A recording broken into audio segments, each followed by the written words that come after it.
हसन नवाज चीता आय है बब्बर शेर क्या ही छक्के लगाता है। मोहम्मद रिजवान आप अपनी ये 50 जस्टिफाई नहीं कर सकते। नसीम शाह यार मैं खुदा की कसम ये तुम्हारे से एक्सपेक्ट नहीं करता। ऐसे जुबान बाहर निकाल रहे हो 4 ओवरों के बाद, जैसे यार पता नहीं तुम क्या 4 दिन तुमने लगातार बॉलिंग करवाई है।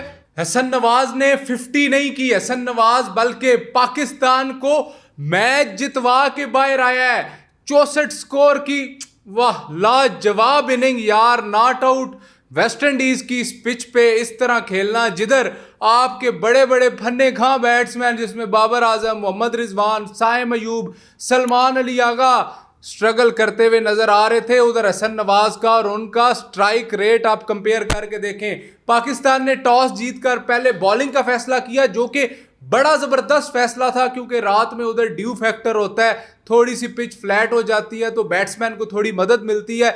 लेकिन वेस्ट इंडीज ने फिर भी बोर्ड के ऊपर 280 लगा दिया। हसन नवाज और हुसैन तलत की 104 रन्स की पार्टनरशिप ने पाकिस्तान को ये हिस्टोरिक जीत दिलाई है। पाकिस्तान का पहला हाईएस्ट रन चेज है ये वेस्ट इंडीज के खिलाफ। इससे पहले 1993 में पाकिस्तान ने 260 चेज किया था और ये 280 बहुत मुश्किल टारगेट था, लेकिन पाकिस्तान क्या बड़ा कॉम्प्रिहेंसिवली विन पाकिस्तान ने ये कर लिया है और सारों की बड़ी जबरदस्त परफॉर्मेंस रही है। परफॉर्मेंस पे बाद में आते हैं क्योंकि जो लोग सुबह उठ के हाइलाइट्स देखेंगे या स्कोर कार्ड देखेंगे तो उनको लगेगा यार क्या ही शानदार खेला है पाकिस्तान। बाबर आजम ने 47 कर दिया, ओए होए होए कप्तान रिजवान ने क्या ही कमबैक किया भाई, क्या ही उसने 50 लगा दी है। शाहीन 4 विकेटें ले गया, नसीम शाह 3 विकेटें ले गया। लो जी हमारी टीम वापस आ गई है।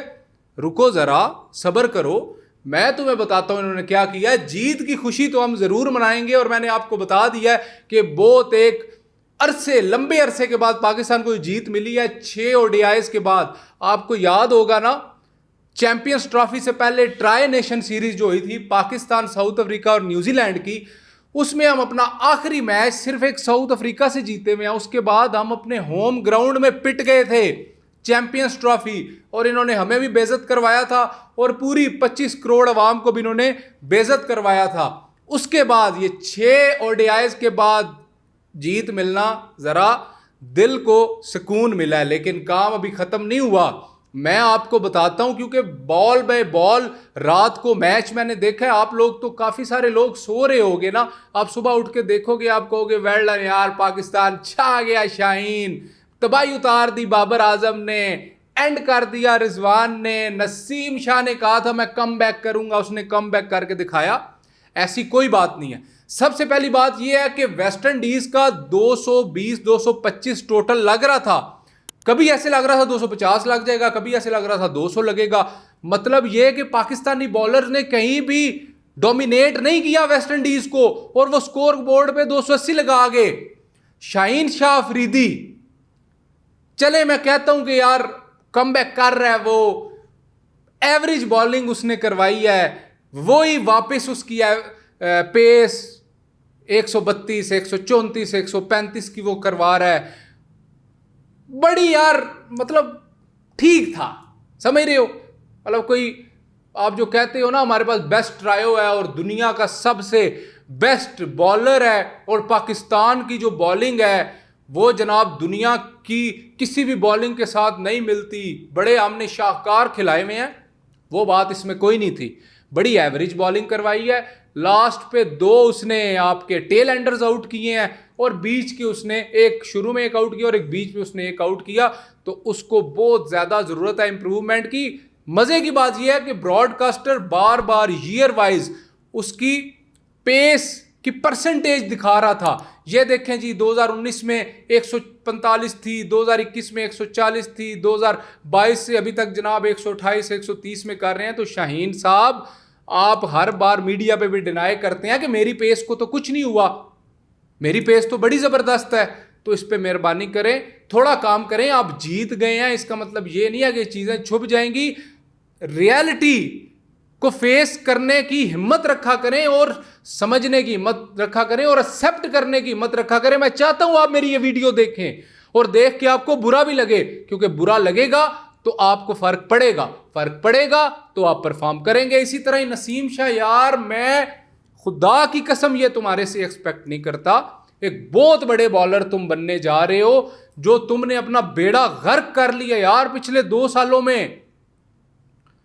129, 130, 132 ये बॉलिंग करवाई है नसीम शाह ने, जैसे टेस्ट मैच खेल रहा है, जैसे कोई चौथा दिन चल रहा है टेस्ट मैच का, और राम राम से ये मटकाता हुआ आ रहा है और बॉल करा रहा है। अपने स्पेल की आखिरी बॉल सिर्फ 140 की कराई है, बाकी सब 129, 130, 132 के बीच में कराई है। इस्लामाबाद में हम भी होते हैं, आप लोग भी इधर ही पाए जाते हो, कैफेज में हम भी उधर ही बैठते हैं जिधर आप लोग बैठते हो, हम इकट्ठे ही, हम इंटरेक्शन तो हमारा कभी नहीं हुआ, ना मिले हुए हैं ना मैं जानता हूं नसीम शाह को, लेकिन बैठे हुए हम इकट्ठे ही होते हैं। आप मास्क लगा के बैठे हुए होते हैं और हम ज़रा ओपन ही बैठे हुए होते हैं। वो शुगल मेला ठीक है, ज़िंदगी में चलता है, हर बंदे की पर्सनल लाइफ है, लेकिन यार अपनी तुम फिटनेस देखो, ऐसे जुबान बाहर निकाल रहे हो 4 ओवरों के बाद, जैसे यार पता नहीं तुम क्या 4 दिन तुमने लगातार बॉलिंग करवाई है।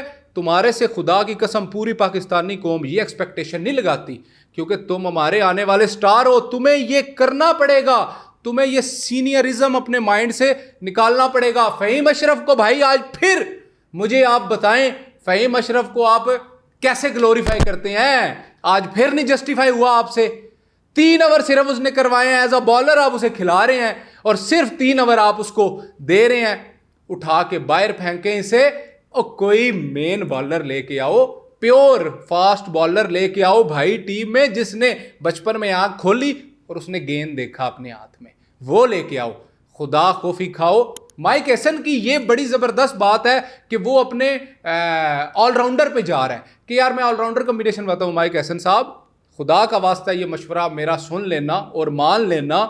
देखें, आपके पास बॉलर पूरे नहीं है, आपके पास 2 बॉलर थे, Shaheen Shah Afridi, Naseem Shah. Fast main bowler तो ये 2 ही थे ना। आप हुसैन तलत और फहीम अशरफ को एज अ ऑलराउंडर कंसीडर करते हैं। अब आप देख लें कि फहीम अशरफ को आप 3 ओवर दे रहे हैं, हुसैन तलत को आप ओवर नहीं दे रहे। अब हो क्या रहा है? सलमान अली आगा को 10 ओवर डालने पड़ रहे हैं, साइम अयूब को 10 ओवर डालने पड़ रहे हैं। यार वो आपका प्योर बैट्समैन है, ओपनर बैट्समैन है, आप उस पर इतना प्रेशर बना दोगे कि वो अपनी बैटिंग भूल जाएगा। उसके दिमाग में कहीं ना कहीं ये रहेगा कि मैंने अपने 10 ओवर भी करवाने हैं।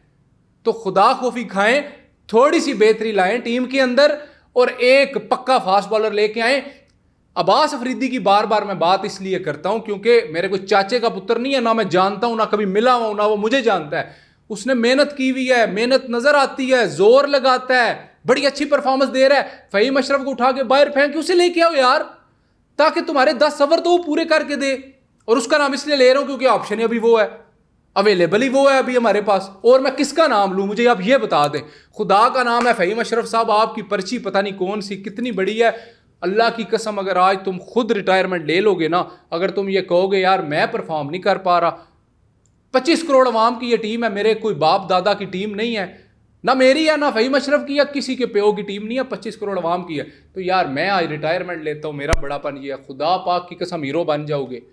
अभी इस तरह जलील होगे और लितर खा के बाहर जाओगे। सिफारिशें पूरी जिंदगी नहीं चलती, इक़्तिदार बदलते रहते हैं। तो खुदा का नाम है, मेहरबानी करके खुद ही साइड मार। जो बाबर आजम ने ठीक है कमबैक किया है बड़े टाइम बाद, 47 स्कोर लगाया, लेकिन बड़ा उन्होंने स्ट्रगल की बहुत ज़्यादा। और सेम वही गलती स्पिनर पे आउट हो गए, वही गलती, मोटी की बॉल आई, टर्न हो रहा और जनाब स्टंप दे दिया। बड़ा प्लेयर जो होता है वो एक कदम आगे होता है। जब आप देख रहे हो कि आपके साइम अयूब का कैरम बॉल इतना टर्न हो रहा है, गुगली कर रहा है, आपके मुकीम की इतनी अच्छी बॉल पड़ रही है, इवन के सलमान अली आगा आपको विकेट निकाल के दे रहा है, तो आपने उस टाइम विकेट क्यों नहीं रीड की भाई? आपको पता होना चाहिए कि वेस्ट इंडीज का एक तो होम ग्राउंड है और उनके पार्ट टाइम स्पिनर भी नहीं है, पूरे पूरे स्पिनर हैं, तो उनकी कितनी टर्न होगी? आपने उस पर कोई वर्किंग नहीं की। लेकिन चलें, बाबर आजम को माफी है क्योंकि बड़े अरसे बाद कमबैक किया है और 47 स्कोर बाबर आजम ने बनाया। मोहम्मद रिजवान, आप अपनी ये 50 जस्टिफाई नहीं कर सकते। उसकी वजह ये है कि मोहम्मद रिजवान देखें, जब आया 5.5 का रन रेट था, बाबर और रिजवान ने 2 मैडन ओवर खेल दिए भाई, 4.5 पे रन रेट आ गया। अब हुआ क्या? अब जब एहसन नवाज चीता, आए है बब्बर शेर क्या ही छक्के लगाता है, भाई हमें नहीं चाहिए टेक्निक, भाई हमें नहीं चाहिए कुछ भी, हमें बस छक्के देखने को मिलते हैं, पाकिस्तान जीत रहा ना, हमें इससे गर्ज है। हमें यह सुनने को नहीं मिल रहा ना व्हाट अ कवर ड्राइव, कोई मसला नहीं, हमें नहीं सुनना, हमें मैच जीतना है, हमें कोई मसला ही नहीं है। पीएसएल में आता है अपनी टीम को मैच जितवा के चला जाता है, T20 में आता है 100 लगा देता है, नॉट आउट जाता है, अपनी टीम को जितवा के चला जाता है। वनडे में डेब्यू करता है, 50 नहीं देखता, अपनी टीम को जितवा के चला जाता है।